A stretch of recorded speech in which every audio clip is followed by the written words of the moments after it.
Oh my goodness. Friday night at 7 o'clock gets here way more fast all the time. I'm sitting here talking with Angela, and then I'm looking, it's like, oh, just seconds to go. And I forgot to press all the buttons I needed to press. But fortunately, they're pressed, and we're ready to roll with another podcast, a live stream here on YouTube and Facebook. Welcome, everybody. How y'all doing? You can say hi in Facebook or YouTube. And today oh, wow, we got 10 people here already. The room will be filling up before you know it. Before we get any further into the program today, let's say hello to Angela over there in our Boise location. Angela? Hello. Happy to be here. Good. Good to have you here. I think we've got a great topic tonight. It's going to be recovery capital. Now, I'm going to be doing something kind of strange. It might not work out too well. So if I'm doing this and it just isn't working out very well, somebody just tell me it's not working out very well. But what I thought I might want to do is, since we're talking about recovery capital, and since I first learned about it from Dr. Ray Baker, and since Dr. Baker has given some talks up on it, I thought that I would play some clips of a talk that Dr. Baker gave at the Widening the Gateway conference in Tacoma, Washington, a couple of years ago. It was back in March of 2018. And then we can kind of go, use those audio clips as a basis of our conversation about recovery capital. But if that doesn't work, and just please someone tell me, stop doing that, and I'll stop. And we'll just have a conversation we'll just take it wherever we want to go. As Angela pointed out, there is a lot involved with recovery capital. So yeah, we got quite a bit to cover tonight. So what should we do? Should I just jump into it? Yeah, let's go. Okay. Well, let's start by introducing you to Ray Baker, if you haven't ever heard of him. I had the privilege of speaking with Dr. Baker on a podcast. I think it was episode 93, if I've read it. Yeah, it's episode 93. And I spoke to him a couple of months after he spoke at the Widening the Gateway conference in Tacoma. And I listened to that talk, and I learned a lot. In fact, I never actually heard about recovery capital until I listened to that talk that Dr. Baker gave. I loved the talk. He was speaking my language. He's all about working within AA to bring about the required change that he thinks that we need. And he's also about not being very rigid about the program that we work, and understand that when it comes to recovery capital, everybody has their own capital, their own things that they do that help with their sobriety, and what might be good for one person might not be good for another. So anyway, it was just really interesting. But anyway, Dr. Baker, he's an expert in the field of addiction medicine. He actually served as a national expert on the National Expert Committee for the Canadian Centre of Substance Abuse and Addiction, and he helped design Canada's National Life and Recovery Survey, which is really an interesting survey. What they did is they surveyed people in recovery in Canada to learn about what people in recovery are all about, and in that survey, it was really interesting. They found that more than half of the people who responded to the survey, they said that spirituality plays no role in their recovery, but almost half of them said it did.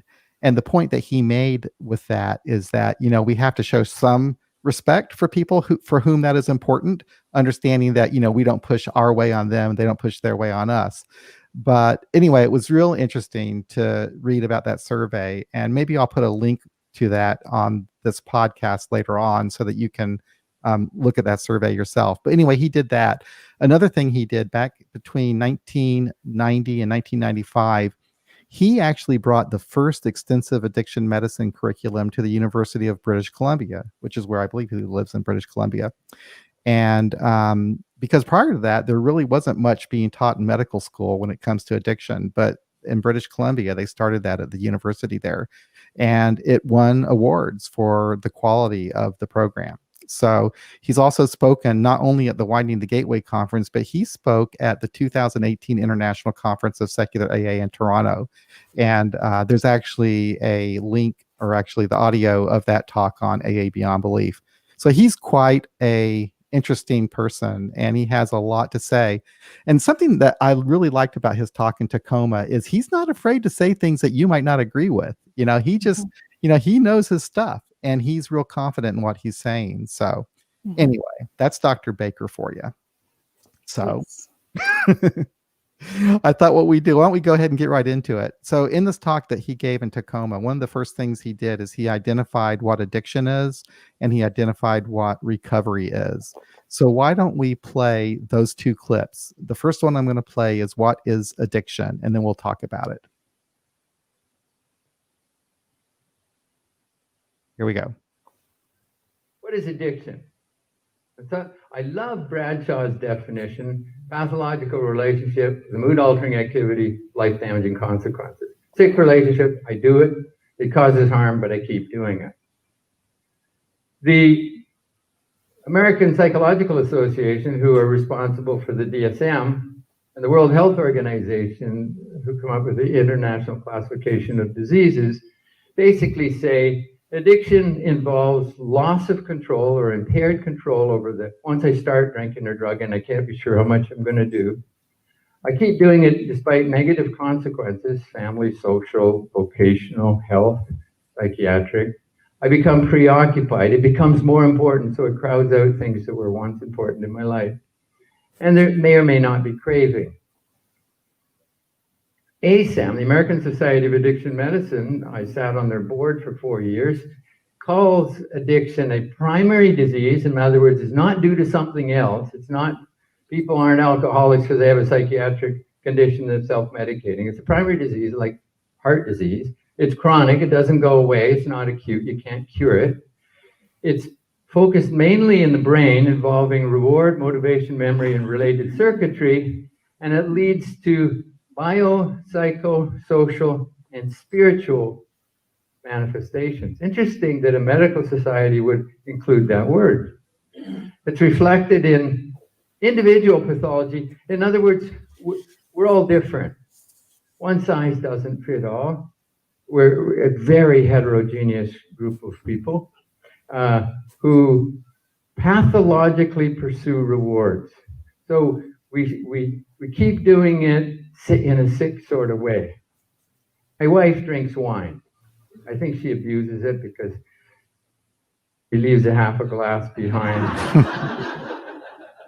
and you say, does it make you feel good? And she said, well, yeah. Well, for her, it's like going for a swing in the backyard swing. For me, it was like the roller coaster, you know. It does change the brain. And you'll hear an awful lot about the neurobiology of addiction. It's a little bit unfortunate. Sure, we're learning more and more about addiction and the brain, but you know why it's unfortunate? It's being used to reduce addictions to a pharmacological cure, which reductionism gets us into real trouble when it comes to alcoholism. You know, when there's only one way and it's my way to do it. And if you're a pharmaceutical company, guess what the way is? And so we're getting this shoved down our throat. And I know the neurobiology, I know. And as a matter of fact, it does more brain changes than just at the synapse with the neuroreceptors and neurotransmitters. There's multiple changes there. But the scarier thing is that drugs change the nucleus of the cell. They change gene expression. That's epigenetics. Epigenetics, once it happens, is a switch that's permanent, you know? The Japanese expression, first the man takes the drink, then the drink takes the drink, then the drink takes the man. When the drink is taking the man, that switch has occurred. He's become a pickle. He can't go back to cucumber. And that's epigenetic. Some epigenetic changes are actually transmissible through gametes. So this gets really, really scary. So anyway, I won't go there, but we could spend a lot of time on that. We could spend a day on this alone, but this is not an audience that we need to. Just addiction is physical. It has changes in the brain, changes how we think, changes in our character and our personality. It changes how we behave dramatically. That person that I was, I'm so embarrassed about when I look at it objectively, and I'm not that person. But during addiction, I certainly behave that way. It's a disease of social isolation, and probably the most important therapeutic measure for addiction is connectedness. For surviving addiction is getting hooked into a group of people, and there's a lot of science to back this up, a group of people who support recovery. There we go. That was the first clip. Angela, would you like to comment on that? What do you think about what Dr. Baker had to say about addiction? Well, I that's a hard one for me. I'm not super about the disease model. I think it can be useful for getting people into a recovery setting because insurance recognizes it. Right. But yeah, I follow kind of a different line these days on what I think addiction is about. And but he is a doctor and I'm not. So I think it's good information. I do like that there were some caveats in there and some understanding about things one way not working for everyone. Right. Because I think that with addiction in this present time, I think we do understand it as having different sources. So some could be, epigenetically caused. Some could be just, the way to, I guess a physical adaptation to regulate emotional states. I think there's a lot of different things. I think somebody in our post, did mention that, his definition would knock a lot of people out who've benefited from AA and other addiction organizations. And I think that's true. I think there's some comfort, though, in the idea of the disease model, because then it feels less, I guess, personal responsibility, maybe. And so I do know that some people in the area where I live are very much about the disease model and talk about that a lot because it helps them in early recovery to feel less guilty or less shame or whatever else. And so, I guess I think there's a place for it, but it's just not the primary way I understand addiction at this time, and I think that sometimes when we talk, when we get into that, it's almost to me, to me, I guess it's somewhat helpful to see it that way, but it's also like my recovery doesn't hinge on it either. Now, one thing that he did say that I liked is what Bob is pointing out here, that despite the serious negative consequences, we continue doing it. And in this particular talk in Tacoma, he was talking about how he loves to run and he can become addicted to running, he says. But running doesn't, for him, count as an addiction, even though he might be obsessive about it, because he's not receiving any negative consequences from it. So yeah, see, I can't disagree that that's his experience. So I won't disagree like that. But I do know people who have taken into new exercises, particularly CrossFit. Oh yeah, CrossFit took out a whole bunch of people in our recovery community as far as that they just kept pushing it, and so they injured themselves and had to have surgeries that would not have been necessary had they not. There actually is a problem with people becoming addicted to that, but they're facing negative consequences. For him, it's just helping him, his overall health, and he's not facing any negative consequences. But you're right, if he was harming himself by it and continuing to do it, that's where it becomes, I think, problematic. Right. Anyway, I thought it was kind of interesting how he defined that, and I do find it interesting, the genetic stuff. And I'm like you, I don't agree with everything, but I'm also not a doctor either. But I found it really interesting when he was talking about the epigenetics, how addiction can actually make changes to your brain. And I've heard other doctors talk about the same way, but he says it can be passed on to generations. And that was really interesting for him to talk about that. Yeah, I've heard about that within trauma, but it's not gene changing. I think Right. there's like slight changes within, I don't know.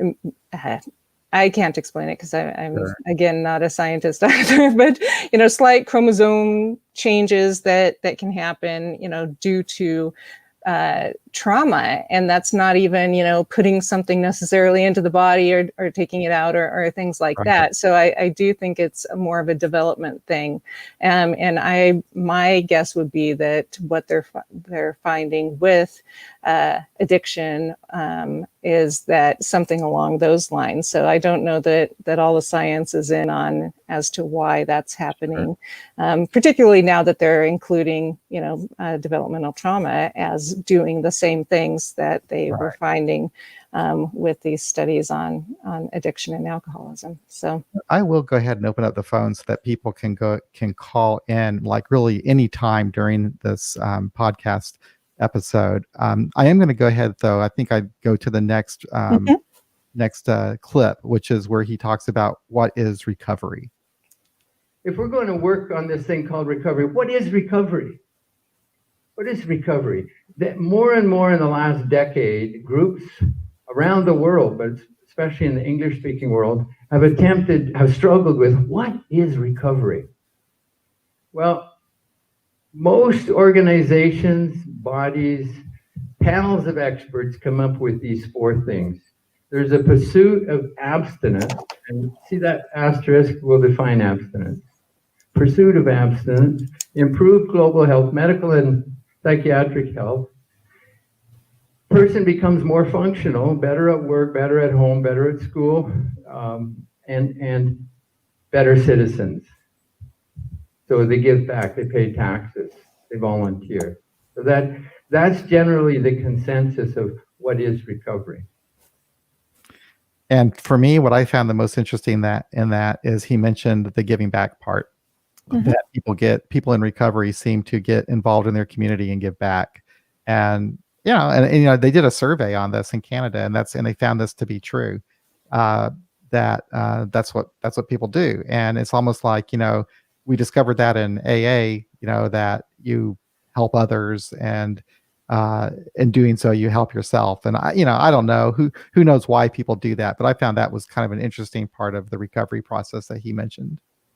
Yeah, I agree. I think it's important. My sense of it is that that it creates a sense of purpose, and a lot of us, when we come in, have lost, all self-esteem and control and all of that kind of stuff, and feel generally worthless. And so, helping other people gives us a sense of worth. So it's not just the community of being, feeling like you identify with other people and that they Right. accept you. I think it's the being of service that helps create purpose, which Yeah. is, we'll talk about a bit more probably in the capital part. Yep, which we're getting to now. So, what he did during this talk, he actually at the conference in Tacoma, the theme was unity, service, and recovery. So he framed his talk in those terms.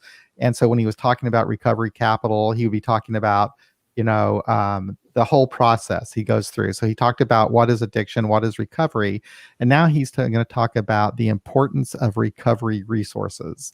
And I'm going to go ahead and play that one now. The importance of recovery resources. This I found delightful.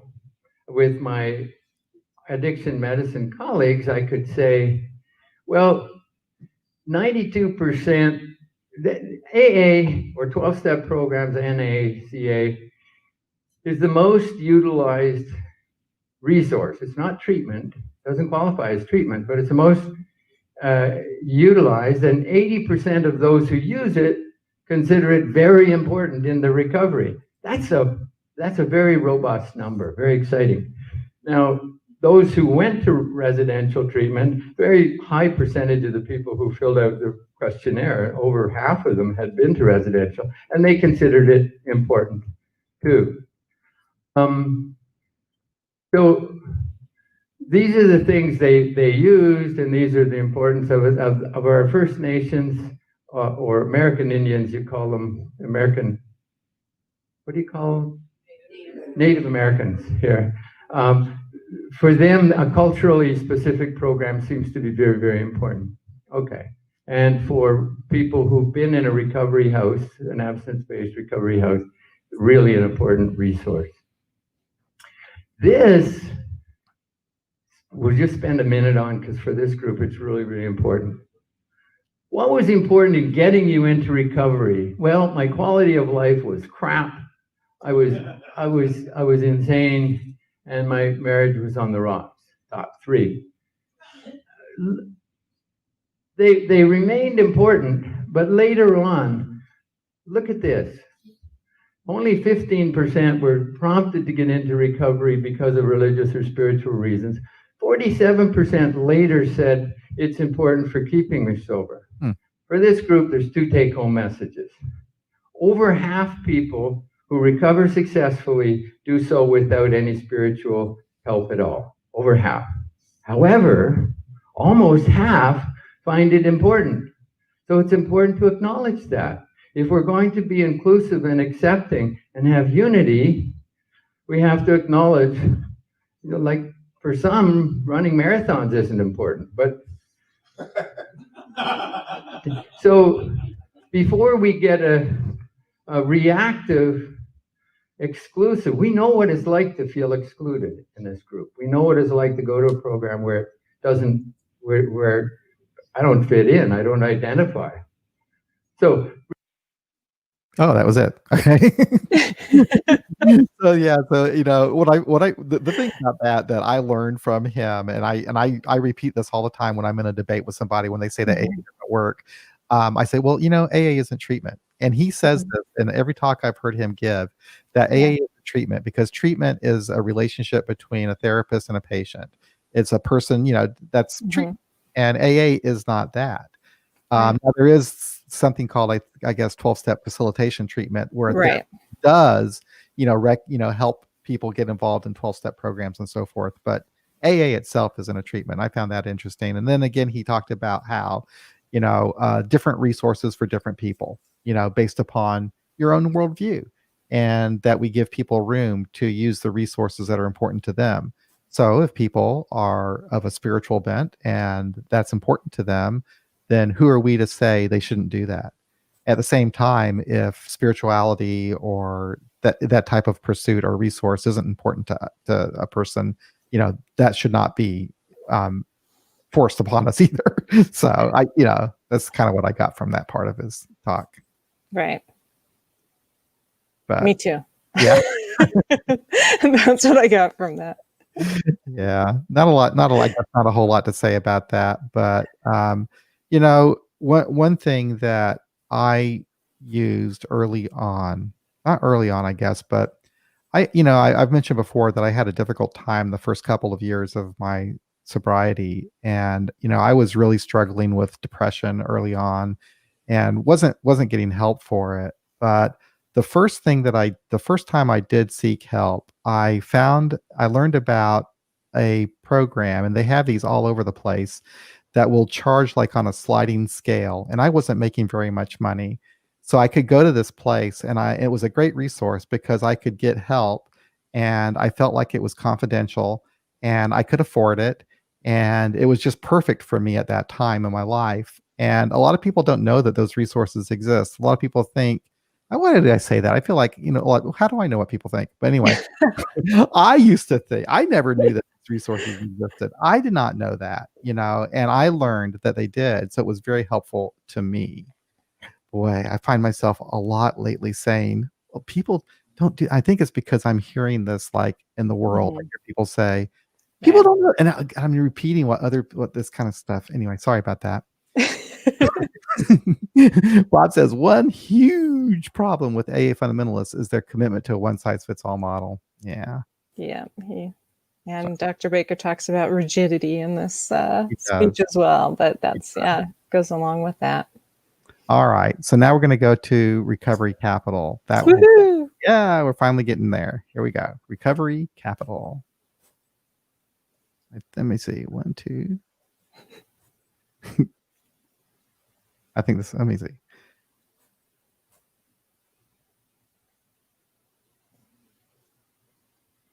I think this is it. So AA isn't treatment. Treatment's something that a professional does to somebody else. So AA is a recovery resource. But when somebody says AA is a really simple program, they just haven't done their homework. There are so many layers to it. It's so complex, and that's why it's so important that it survive. But its survival is not a done deal, because it's a rigid program. It's a dated program. The people in this, does anybody room know that there's problems centrally? I think I picked the wrong button.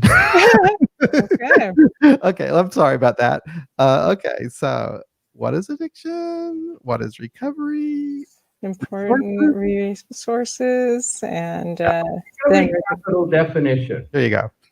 Granville and Cloud came up with this. It's those resources that can be drawn upon to either to start and to stay in recovery. Life isn't fair. I was a white, middle-class kid, didn't have any abuse, and I became a doctor. Recovery capital out my yin-yang. Doctors have 80% recovery rates from addiction, including opiate dependence. And that's abstinence-based. 80% recovery rate. There's another reason we force them into it. If you want to be a recovering doctor, you're going to go to meetings, pee in a bottle, and do the other things we tell you, or you're not going to be a doctor. And it works.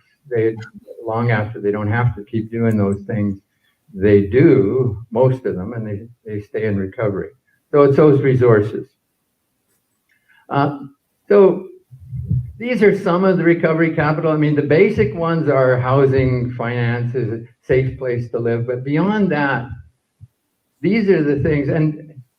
And some of these, for me, were barriers to recovery. Like, how could I learn to deal with my rage, anger, and fear, which I had no idea. I was going to a meeting.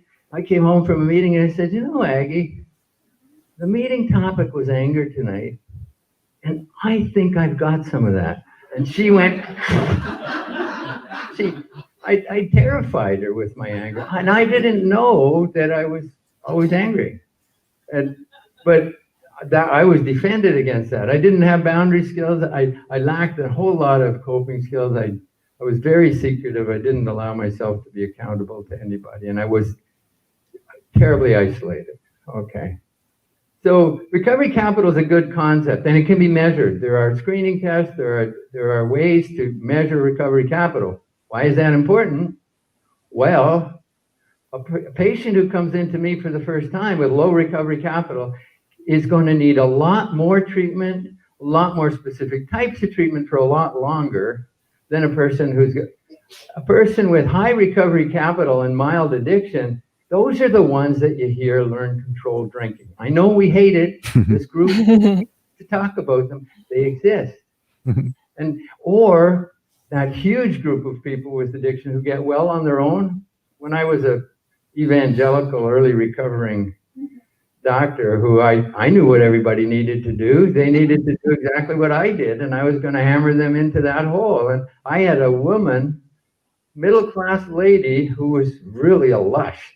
And it's my favorite story. And she left mad, and she didn't do it. And 2 years later, this good-looking, classy lady in a business suit came in, and I didn't recognize who she was. She just came back to rub my nose in it and tell me I didn't do any of the stuff you told me to do. I said, oh, what'd you do? She said, I joined Amway. You laugh. Think about it.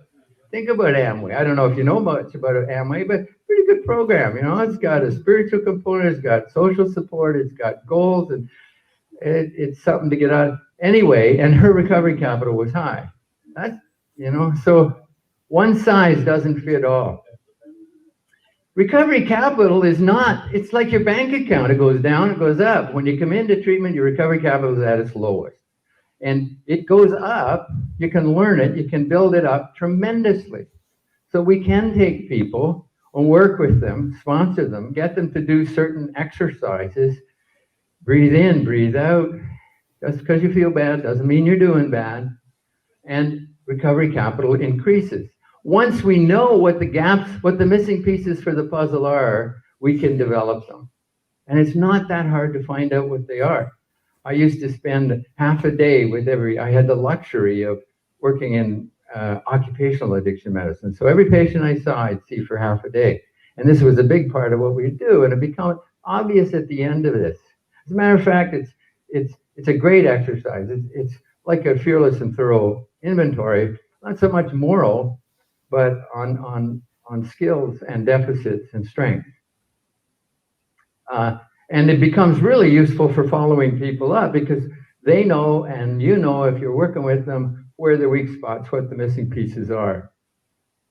What are some of the tasks? For me, and I just made this slide up because we're getting to the fringe, the frontiers. There's lots of research done on addiction and a lot on initiation of recovery, which is treatment, but treatment's not very important. I mean, it's what happens after treatment is important. So you might identify with some of these things. So when I started using, my maturation slowed right down. And if my drug of choice was marijuana, and I was a teenager and I stopped when I'm 30, guess how emotionally mature I am? I'm an adolescent. I can catch up, but it's painful and it takes a while. I needed to find out who I was, as Carl Rogers says, only when I accept myself as I am can I begin to change. I needed to learn how to say no to drinking and drugging. I needed to learn what my emotions were and how to regulate them, how to get that pause. I needed to take responsibility and accountability. I needed to learn about sleep, nutrition, exercise, to get, those things are important. If I can't use drugs, they're even more important because if I'm not healthy, I'm not feeling very good. I needed to learn to prioritize, manage my time, set goals, had to learn how to fight. Agnes and I had to learn communication, relapse or conflict resolution. We went to a series of conflict resolution courses for couples.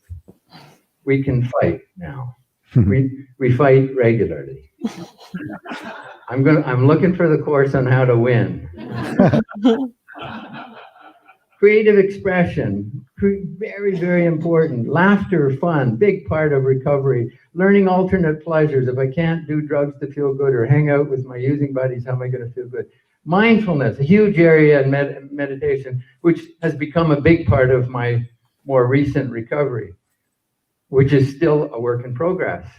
Getting connectedness, participation in the community.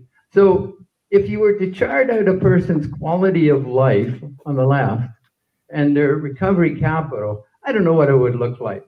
But during the various stages from initiation, early abstinence, maintenance, and then to long-term, it would look something like this. 2 important points. After initial pink cloud, it always gets worse. This is when it's important to keep them away. Any psychiatrists in the room?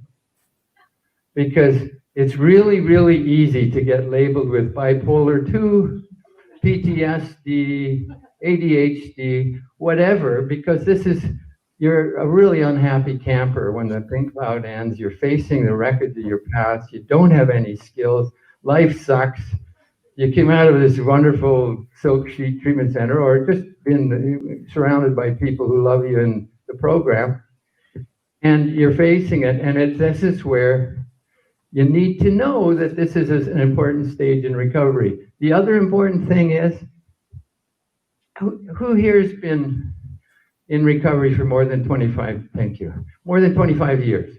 Okay, of those people, whose recovery has stopped improving or changing? You feel you're stuck? No. Oh, it changes, yeah. But I'm 71, and this isn't bullshit. My recovery is only limited by the amount of work I put into it. It continues to improve if I just do the things I was told and keep this lifelong journey going.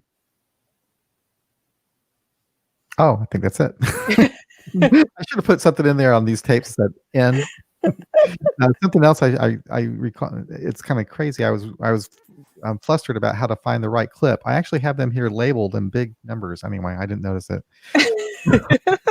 Sorry about that. So, Angela, what is recovery capital to you? What does it mean to you? Well, I think like he said, it's you know, kind of like assets. It's you know, recovery resources, and so it can be going to, well, I think if we're talking, you know, purely AA context, you know, we tell people to go to 90 meetings in 90 days, you know, so it's going to meetings, it's we tell them to get a sponsor, to, you know, some people tell them to read the big book still, you know, things like that. So all of these things are kind of like, you know, psychosocial education for, you know, what recovery is, learning about, you know, what your problem is, and the ways that this group of people have learned to deal with it. And then I think that it changes, you know, I do the steps in a different way. And so some of the things that I learned, you know, were things like thinking errors, you know. So at one time I think it was on my resentment inventory, writing about getting pulled over and ticketed for not having insurance and registration on my car.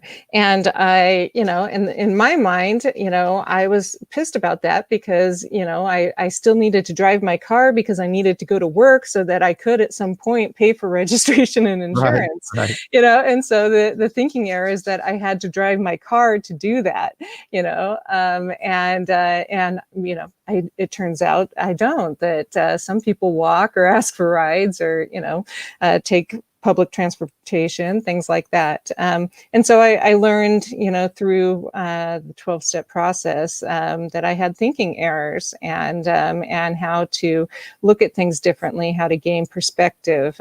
He talked a little bit, I think, about emotional maturation and what doesn't you know, fall into qualifying as treatment. But yeah, so some of the recovery resources was going through the steps, learning an inventory process. That's a resource.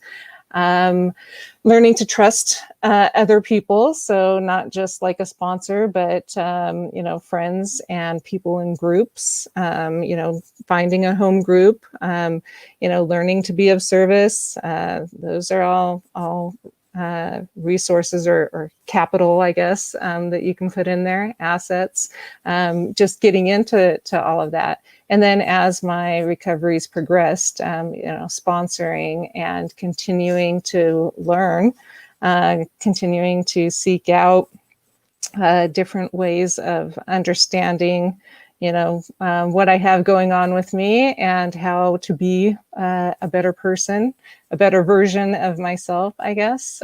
So learning about meditation, learning about ways to soothe myself when I'm distressed, learning when I need to just sit in distress or painful feelings and things like that, you know, and how long that is healthy for me. So seeking out additional counseling, all of those things I think are recovery capital. And that's why I like his story about Amway, because the first time I heard that, I too laughed. I'm like, what? Are you kidding me? Because I remember when I was, I think, in my very early to mid 20s, being in a Barnes and Noble and having some guy just like sit down across from me and go into a spiel about how would you, you know, or what do you think about somebody making blah, blah, blah, blah, blah. And I'm like, nah. And he's like, you wouldn't be interested in that? I'm like, no. And I didn't even know, you know, who he was or what Amway was yet. But I just knew that this, you know, guy was trying to get me to do or, you know, sell me something. And so, yeah, so having that example, you know, and the way he talks about it is true. I mean, it is set up very similar to it's a program. So they have goal setting, they have social support, they have all of this stuff, and she was able to get and stay sober, it sounds like. And so that's why I love that story, because it really does highlight that there isn't only one way. There isn't only one way within AA, and I think that's what we like to talk about, is that there's lots of ways within even the AA program to get and stay sober and create recovery capital. So how about you? What are some of your things? Many paths, as they say. I liked what you had to say there, Angela. And I do like this concept of recovery capital. Honestly, it wasn't ever anything I thought of before.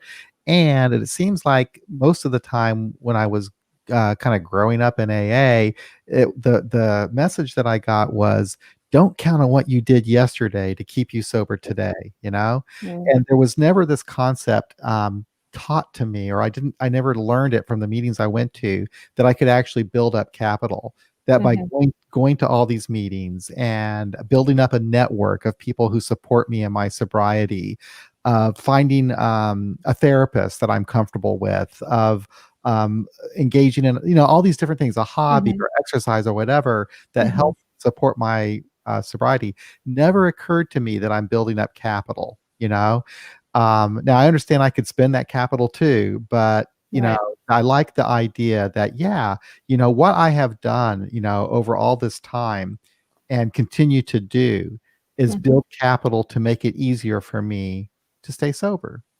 Because when you first stop drinking, for me anyway, when I first stopped drinking, it was immediately uncomfortable from day one, uncomfortable, right? And it got a little bit more comfortable as time went on, and even into sobriety. As I kept building up capital, it became a little bit easier to maintain my sobriety. Don't want to take it for granted, but today, what I think about with the capital that I've been building is, and we were talking a little bit about this before we started recording, is I spend so much time with online work in AA. So AA Beyond Belief, my work with the secular AA organization and stuff like that. Sometimes it gets a little overwhelming, but I have to say, it at least keeps me engaged, in my recovery. It keeps me thinking. It keeps it in the front lobes of my brain, I guess. And it's something I enjoy. But beyond that, not even if I wasn't dealing with a recovery subject, just having this pastime of podcasting is something that gives me this creative outlet. I don't know if that maybe counts as recovery capital, but it's something that I enjoy and brings me joy in my life, and I like doing it. And that it's connected with my recovery is even that much more of a bonus. So Yeah, I think if Amway is included in recovery capital, doing a podcast probably is included as well. Yeah, but I do like that idea that, and I hope I'm not misunderstanding that, but that it's not like I'm leaning on everything that I've done yesterday or the day before or last year or whatever to keep me sober today, but it's like I'm not at day one today. You know what I'm saying? Right. I kind of, that's what I kind of get from this. And am I off base on that? No. I think it's like any other sort of like skill acquisition. I mean, learning to speak. If if you just stop speaking and lived in a cave or something, you'd probably lose some of that ability if you ever came out of the cave. But yeah, it's acquisition and building on what you've learned, and so it doesn't mean necessarily that you won't ever drink again or fall into addiction of some sort. It's just that you've started learning these things and built upon them and have a better idea now of who you are and what's helpful for you. I like what Ed had to say here. He says, during my recovery during the 90s, I started to understand the concept of recovery capital. It just didn't have that name. He said, I worked on developing the skills and resources that traditional AA missed. Isn't that interesting? Yeah. So I'm thrilled to hear the concept.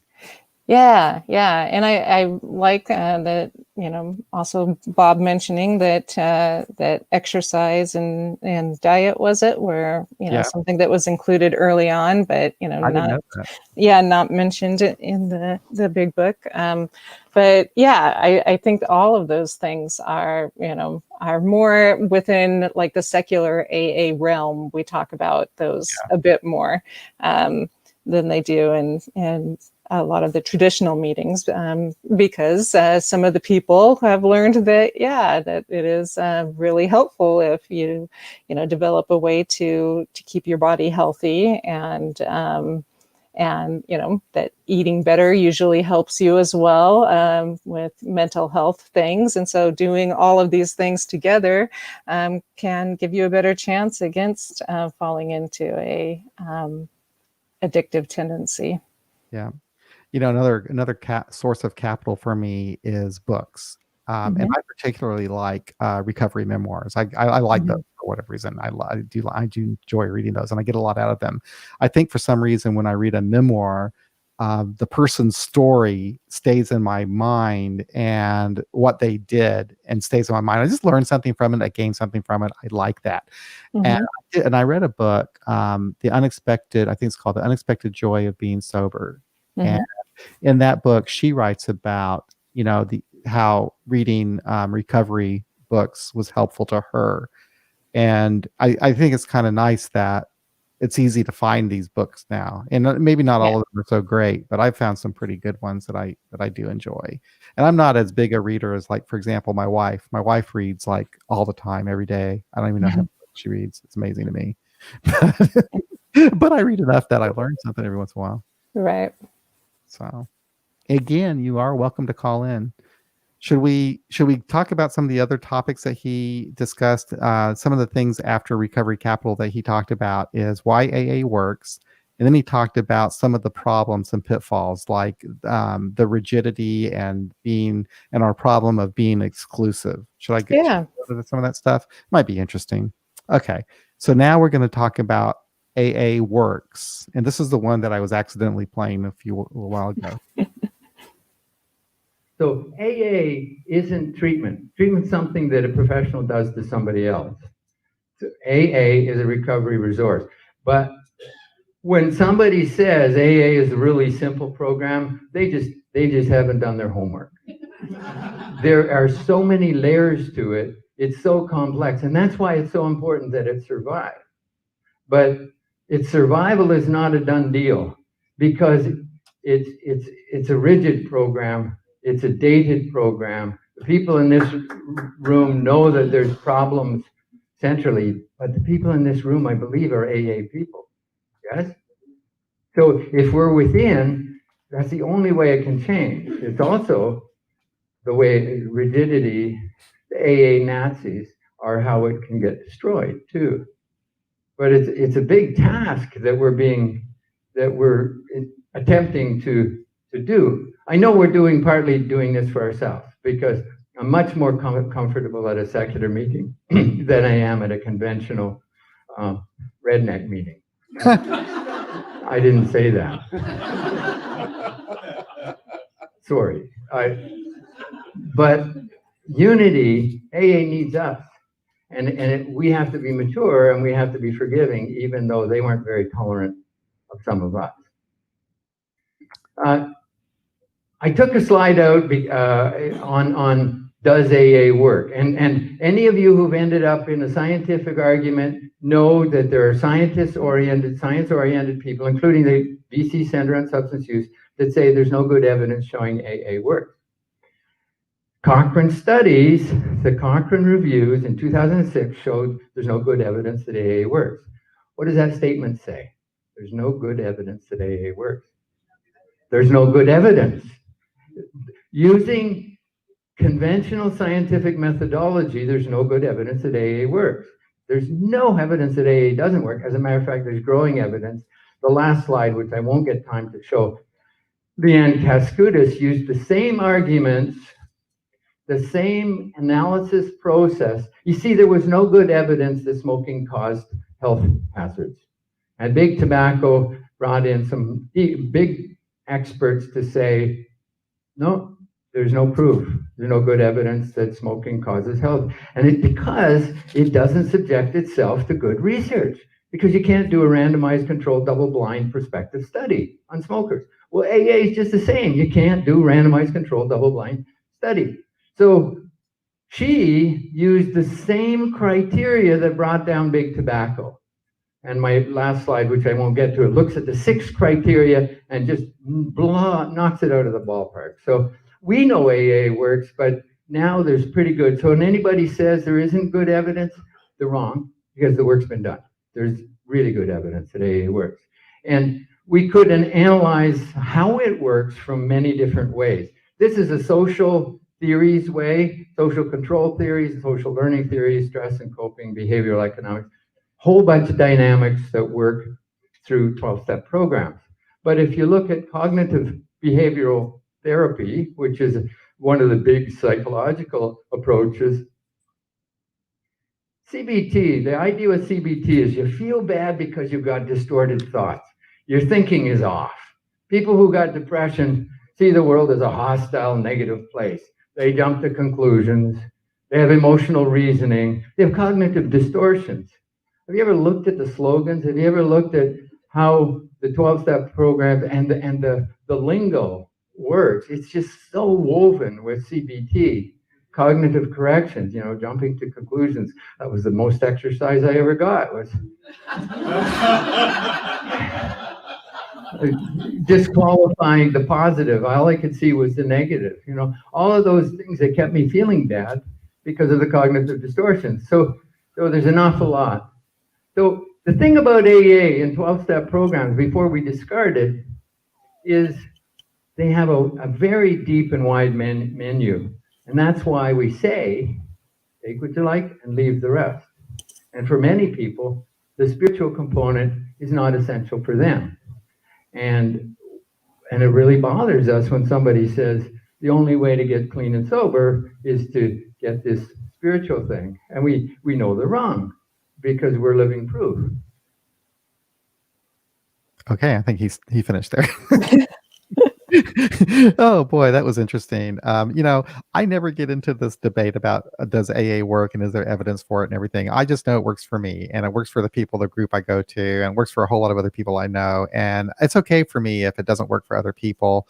So I know for a doctor, it's important to study that why, if it works or not, and if there's evidence for it and all that kind of stuff. To me, it's less important at this point. But not to say that I'm not one to say that it works for everybody. I know it certainly doesn't. And I think it's great that there are options available for people to use. One thing he said there that I thought was kind of funny, he was talking about rednecks, and it reminded me of something. I was once talking to a person in Massachusetts, and he was talking about rednecks. And I said, you don't have rednecks in Massachusetts? Because I was thinking, rednecks being like the type that we have in Missouri. But no, they actually have them in Massachusetts too. And they have them in British Columbia. I had no idea. But I do know now that they come in a variety of colors. And wow. So anyway, so you were really rigid in your thoughts about rednecks, huh? I only knew the one kind that we had. Anyway, so yeah, so I to me it works for me, and that's all I need to know. What are your thoughts about that, Angela? Well, I think that's true, but I also think that it needs to be said in, what we usually term here traditional meetings. So I think that's why it's important that at least some of us, try to stay involved in that, because I do still hear in some of those meetings people saying that, that AA is a simple program, and that anybody can get sober and in AA, and that it it works. And it's like, well, yes, it does work for some people, and there are some people who can, and that the rates of recovery in almost any program are not Right. super high. So yeah, I like to share, when I hear that yes, we do recover, some of us in AA, but it isn't a one size fits all. It isn't the right program for everybody. And it's easier to talk about that or to say that these days because there are more programs out there, more things available to people. There's a little bit better, or we keep increasing our understanding of addiction. So people do have options available to them, and some low cost. That was one of my things early on, was that AA, one of the reasons it's so popular is because it's free, or very very cheap. It's very well known and it's cheap, and you don't have to sign any forms, declaring yourself as an alcoholic. And so those are all things that some of us consider when we're starting to think that we may need help for this thing. And so it's the main reason, or the main go-to, or one of the main go-tos because of that. But now there's more, and so sometimes going to these traditional meetings and sharing about the different options and stuff. Some of them get really pissed. Yes, that's true. But I do it anyway, because it's important to me that people get the help that they need. And AA may not be the place for them, but just sharing that there might be another place, may be enough to help them, stay around another day. Yeah. Okay, we might go over a little bit to talk about the next two topics, but they're pretty short clips though. One is about the blue card, and they kind of go hand in hand. One is about the blue card, and one is about rigidity. And I thought this was an interesting portion of his talk. So let's go ahead and play the one about the blue card. Why don't you just play them back to back, and we can. That's okay. We'll do that. Does anybody read the blue card at their meeting? The blue card. Read this. You've all seen it. There's a closed meetings of Alcoholics Anonymous. There's nothing wrong. Singleness of purpose. There's nothing wrong with this statement. When discussing our problems, we confine ourselves to those problems as they relate to alcoholism. Well, the thing is, that can be used in a very restrictive way. That can be used in a way to shut people down. And if my recovery involves talking about other things, and I can't talk about it at my meeting, I'm kind of screwed. And that's what happened in 1989.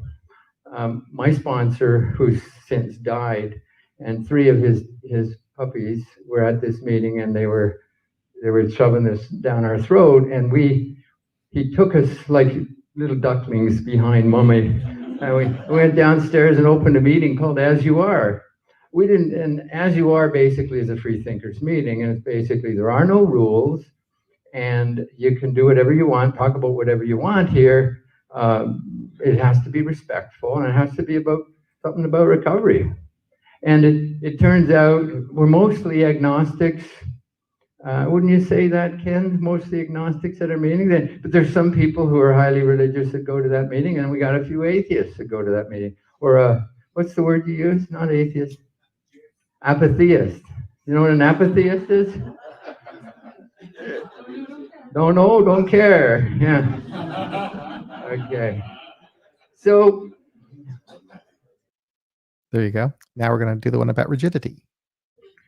This is Charles Darwin. It's not the strongest of the species that survived, nor the most intelligent, but the one most responsive to change, which is really interesting because I think the thing that's going to kill AA and could harm offshoots is that locked steel cage of certainty.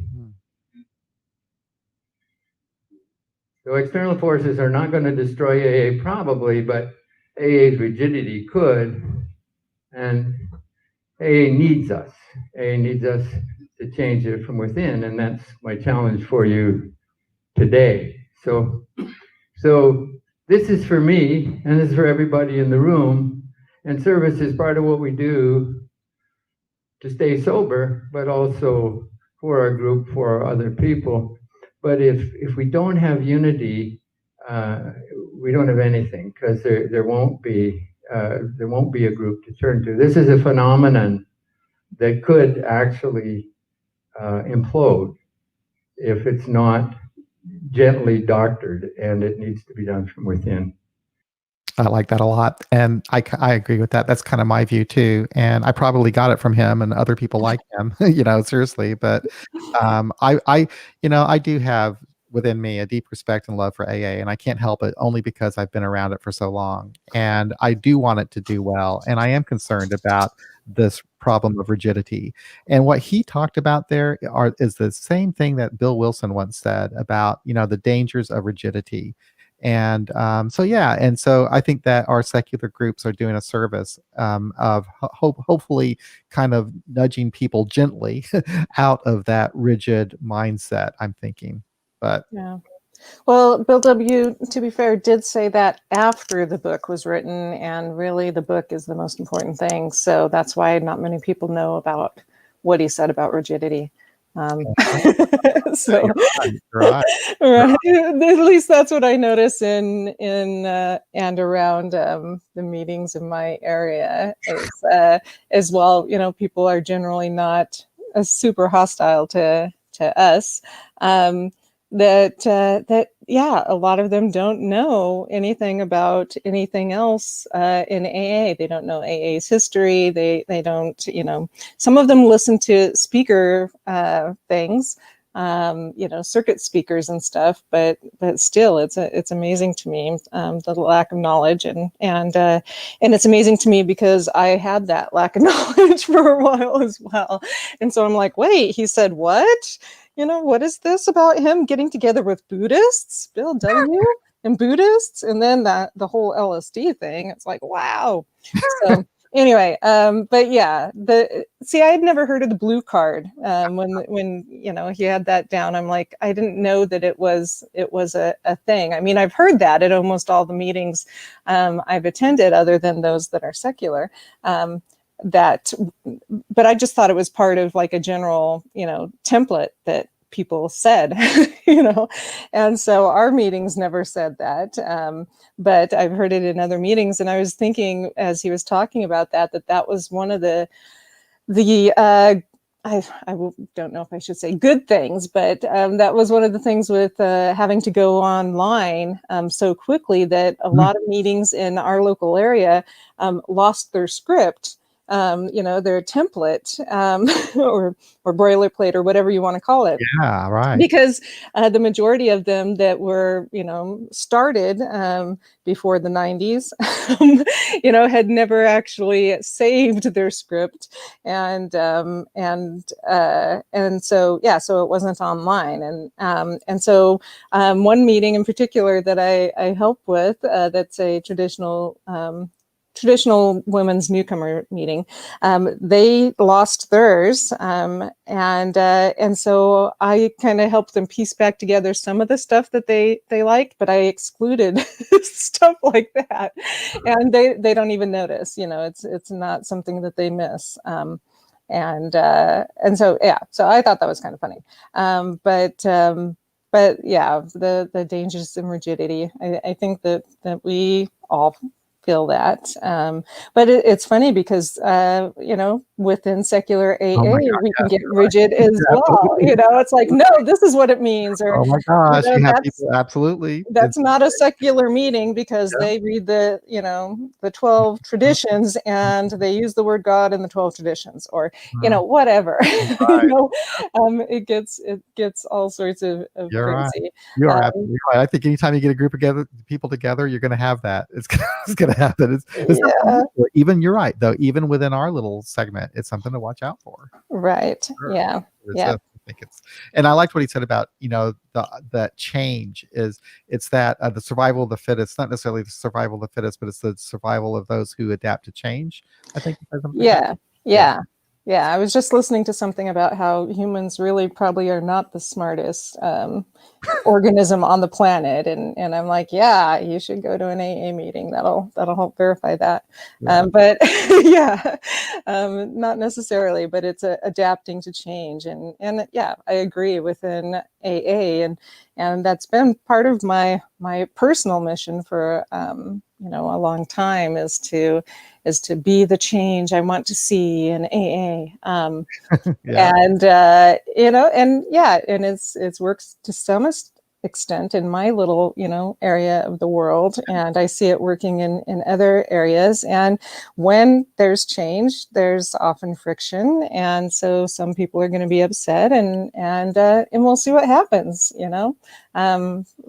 From the looks of it, different things that are being brought up to the larger conference and stuff, it seems to be some small changes, and maybe those will happen much quicker now that we're in a age of being able to communicate so easily with each other, and having these online meetings that are international and all over the place, that maybe we can make some action happen more quickly by doing the same thing all in different areas to make the change. So we can have that as a topic for a future one. I think so. So Well, thank you, everybody. Thank you, Angela. I think this turned out to be a pretty interesting podcast. A couple of announcements before we go. Hirepalooza 4, can you believe it? Hirepalooza 4 is coming out on October the 18th. It will be at 11 o'clock Pacific Standard Time, 2 o'clock p.m. Eastern Standard Time, which is 7 o'clock at night in Ireland and the United Kingdom. And we'll go ahead and post a link to that here, but it's through Zoom that you can attend that. And the speakers are kind of interesting. You got this guy named Joe C. from Ontario, Canada. what? Joe C. A person by the name of Mikey from Orlando, Florida. Cool. He would definitely be worth listening to. And then Yaxki, I believe, from Ohio. Yaxki from Ohio. So I think at all these Hirepaloozas, they've always had somebody from outside the United States, and they've achieved it here again. So good job to Hirepalooza. And what other announcements? Oh yes, another announcement is coming up in December, on December the 5th. The International Conference of Secular AA is going to put on a virtual conference, so it'll be one of these Zoom things, and it's actually they're needing volunteers for people who might want to give a presentation or put on a workshop or a panel, something like that. Welcome to for people to volunteer, and you can contact them at seculara@gmail.com. So I think that will Europod will be the first Saturday of the month of November. Isn't that right, Angela? I have no idea. Oh yeah. Oh, okay. Yeah. The thing we do. I thought that it was another conference thing. I'm like the Palooza. Was it called Eurostream? I think we called Eurostream. That's Eurostream. it. Yeah. Eurostream. You're like Europod. I'm like, what? I was looking at Joe. Joe used to. Well, I'm not going to play any music to get out of here, because I guess I can try a little bit of music. There we go. That wouldn't be so bad. So that's it, everybody. For another episode of AA Beyond Belief. Thank you for listening. We'll be back again next week for another live stream. Bye-bye. Bye-bye.